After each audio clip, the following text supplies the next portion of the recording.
Please watch to the end.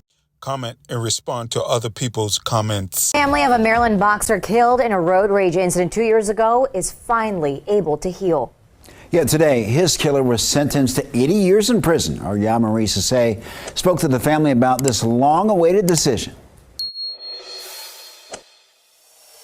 Danny Kelly was a father of three, a fiance, a son, a cousin, and a beast when it came to the professional boxing world. His family says today's sentencing for the man that took Kelly's life does not bring him back, but it is a victory. There would never be a closure, but far as knowing that we got someone off the streets that's, in danger to the community, that's a closure for us. After 2 years, the family of Danny Kelly Jr. can finally move forward. The 30-year-old Maryland professional boxer was shot and killed on Christmas Eve in 2021. Kenny was driving with his fiancée and 3 children on St. Barnabas Road in Temple Hills when Markel Lewis, who was 25 at the time, opened fire, killing him.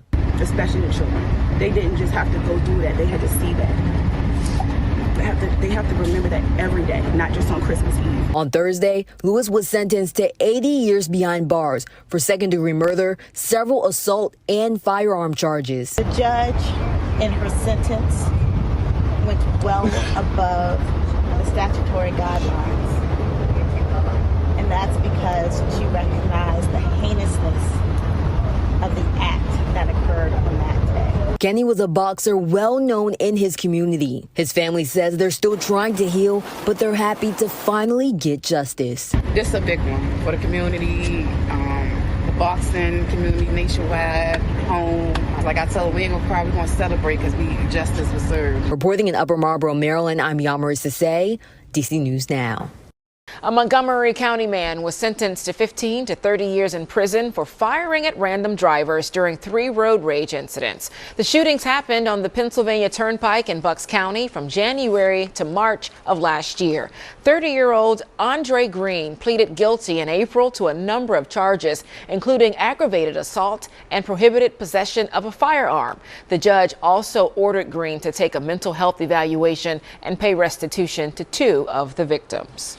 Sentencing is expected in a fatal road rage stabbing on the Taconic Parkway in Dutchess County last year. 21-year-old Christian Walczyk pleaded guilty to first-degree manslaughter in the stabbing of 28-year-old Daniel Sinio in May of 2017.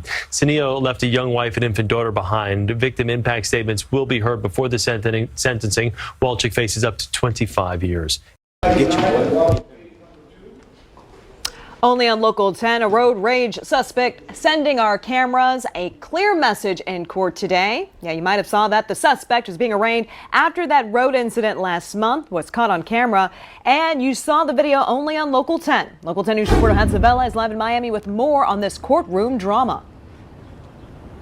Christy Constance, this was supposed to be a simple hearing where he was told of his charges. Instead, he blurts out something that left us a little bit shocked.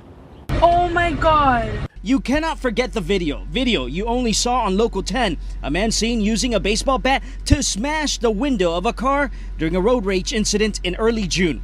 The victim told police she was driving on South Dixie Highway close to Southwest 104th Avenue when Omar Marquez jerked his car in her direction while trying to switch lanes.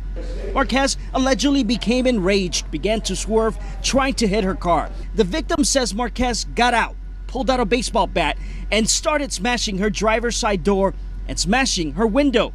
Here he is in court. As he leaves, listen to what he says to our cameras. I'll get you. Let's rewind. I'll get you. If you didn't catch that, he says, "I'm gonna get you." Not sure who that message was meant for, but here's what we know. Good morning, sir. In court, prosecutors filed 2 charges against Marquez: aggravated assault with a deadly weapon and mischief.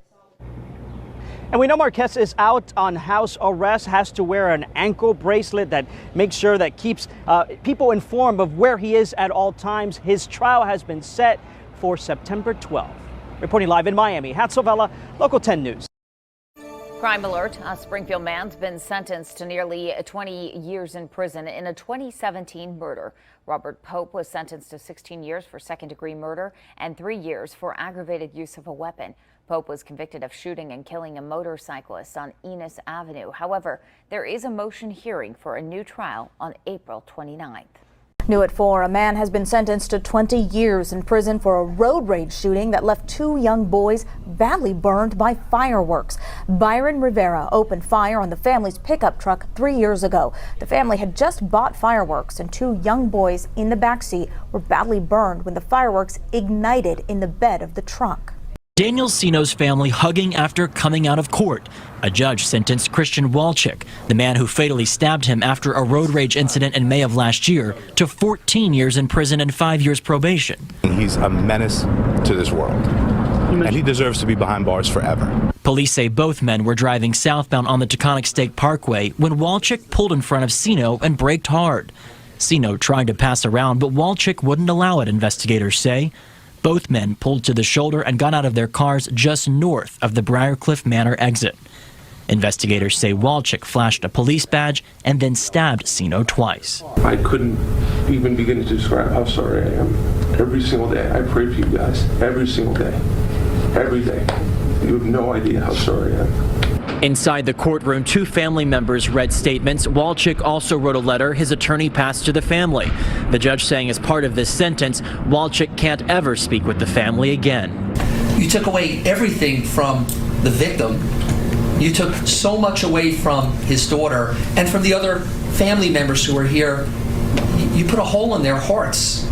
It's unforgivable. Shame on you.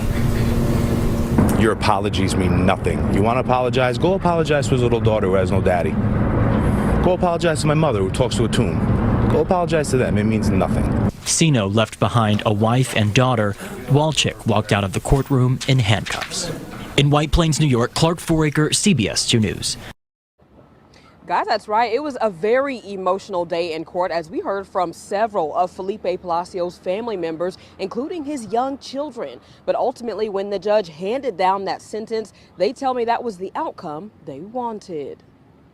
No matter how many years he's sentenced, I feel like nothing will ever bring my brother back. Friday, a judge sentenced 36-year-old Jason Mercer to life in prison for shooting and killing Felipe Palacios in a road rage incident in 2022. I feel like if Mercer's vehicle would have been the one stranded, my brother would have aided him and not shot him. Palacios' family piling into the courtroom today. His sister, son, and 2 daughters gave victim impact statements, telling the courtroom how difficult his death has been on the family. It was very hard. I think that was like the hardest part of the entire hearing. My brother was everything to us. I mean, he was our protector. Even though he was our little brother, he always protected us, and he just shielded, over us. Judge Cindy Trong sympathizing with Palacios' children, telling them they are brave and to stay strong. They describe Palacio as a family man who was kind and loving. My brother impacted a lot of lives. A lot of people loved him. He was always there for anyone and everybody. Now, Mercer took a blind plea, but the judge went with life in prison, and his attorneys are expected to file an appeal. We turn now to a man who pleaded guilty to intentionally driving into a motorcyclist in Douglas County 4 years ago. Now he's headed to prison for the next decade. Witnesses say it was a group of motorcycles that passed Alberto Mota's truck on I-25 near Castle Pines. This was August of 2020. The dash cameras then caught Mota chasing after the group and then swerving into one of the bikers. That rider, Quentin Quidley, survived but suffered a broken leg, collarbone, and some ribs, as well as fractures to his skull and face. Mota claimed the crash happened because of an unsafe lane change, but eventually pleaded guilty to vehicular assault, menacing, and reckless endangerment. A judge sentenced him to 10 years in prison.